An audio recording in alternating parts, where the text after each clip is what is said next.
Well, this was not on my bingo card list for 2026. Ted Sarandos, the CEO of Netflix, slams James Cameron, accusing him of being, quote, part of the Paramount disinformation campaign on Warner Brothers deal. Amazing. It's amazing that the CEO of Netflix is coming out and just openly lambasting arguably probably the most lucratively profitable directors of all time, I think, maybe. Not sure, maybe, who knows. No, probably not. Well, one of the biggest names still in this day and age at the very least. This is still surprising. It is deeply surprising. I've got to respect the stones of Sarandos for saying it. But I guess he's calculated it that actually James Cameron will never work with Netflix, right? Like, so he doesn't care. Maybe that's the calculation. Who knows? But it is interesting and it's very funny. Very, very funny. So, as they say, Cameron had claimed that Netflix will ultimately renege on a plan to keep Warner Brothers movies in theatres for 45 days. Because this is all to do with Netflix buying Warner Brothers, right? That's all that this is. That's all that this is. It's all to do with that. I mean, I'm here for it just because it's funny. You know, I'm here for it. So, scrolling through some of this, as they say, in an interview on Fox Business Network's The Clayman Countdown, Sarandos challenged remarks from Cameron to lawmakers undermining Netflix's pledge to keep Warner Brothers movies in theatres. Quote, I'm particularly surprised and disappointed that James chose to be part of the Paramount disinformation campaign that's been going on for months about this deal, he said. Oh, fascinating. Now, full cards on the table, full transparency. I still think that Netflix buying Warner Brothers Discovery is terrible. I think it's a really bad idea. And I think it's bad for a few reasons. And part of it is absolutely to do with the fact that if they were to buy it, they are incentivized to a certain degree for theatres to die. If theatres die, Netflix balloons, right? That's kind of par for the course. So it's one of those unfortunate things. It is kind of a conflict of interest. There wasn't anything where they stipulated hands down 100% that's where they were going to keep movies in. Only after the fact. So originally they'd come out and said, well, look, if a movie's not doing particularly well, we'll pull it from theatres. And so that left it open to interpretation.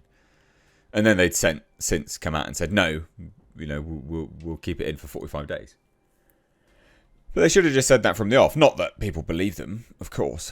So Sarandos' response came after Cameron sent a letter to Senator Mike Lee arguing that allowing Netflix to purchase the studio will deal a disastrous blow to movie theatres and weaken an essential cog of the Hollywood machinery in a way that will lead to substantial job losses.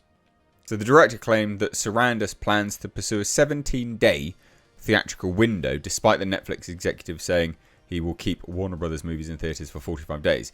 So I guess in that regard, James Cameron is kind of pulling it out of his arsehole, to a degree. So Sarandos said this, I have never even uttered the word 17-day window. So I don't know where it came from, or why he would be part of that machine. And this is what Sarandos replied, referring to what he considers spin or outright lies from Paramount to curry favour with lawmakers and the public. Now, this is also really important to note, actually, is that James Cameron has a working relationship with David Ellison. Right, he has a working relationship with David Ellison. He's collaborated on several Terminator movies. Okay, he does have a working relationship with David Ellison. And James Cameron has out and out admitted he has lied to help his friends in the past. So it's important information. It is important information. So he said this, movies go into the theatres for 45 days, a healthy, robust slate of films every year. That is going to continue. This deal is contingent on that for us, for it to work. So the duration of movies played in theatres, as well as the quantity, has emerged as a major talking point in the jockeying for Warner Brothers. While the government's main focus has been Netflix's dominance in streaming, it's also pressed the company on what will happen to Warner Brothers movies if it were to acquire the company.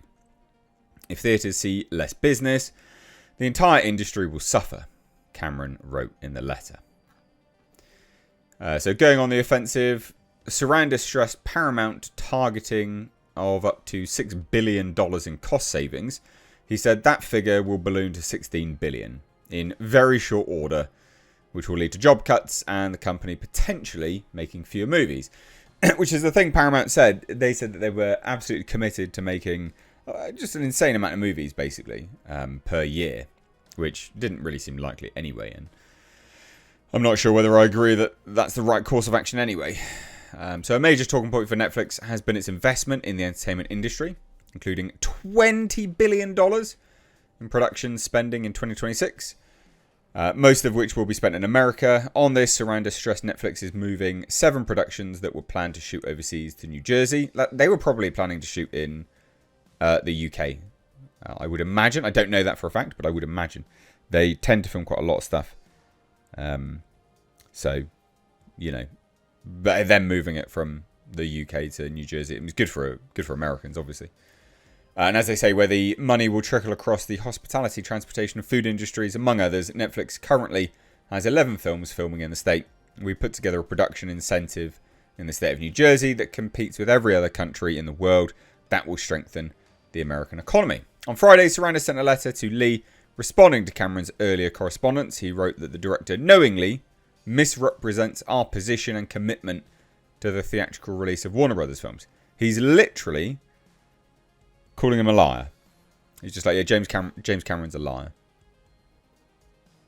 I mean, I'm here for it just because it's funny. You know, this is funny. Just, yep, no, you're a liar. You're just perpetuating the Paramount disinformation campaign. Now, I don't actually want Netflix to buy Warner Brothers. I don't want Paramount to buy Warner Brothers. I don't want any of them to buy Warner Brothers. I want it to be its own thing. I've said that many times and I stand by it. I don't think either are good. I have said numerous times I think Paramount may be the lesser of two evils. But if they're going down dirty tricks like this, yeah, maybe not then. Maybe not. But there you go. Netflix CEO slams James Cameron. Calling him a liar. Very, very funny.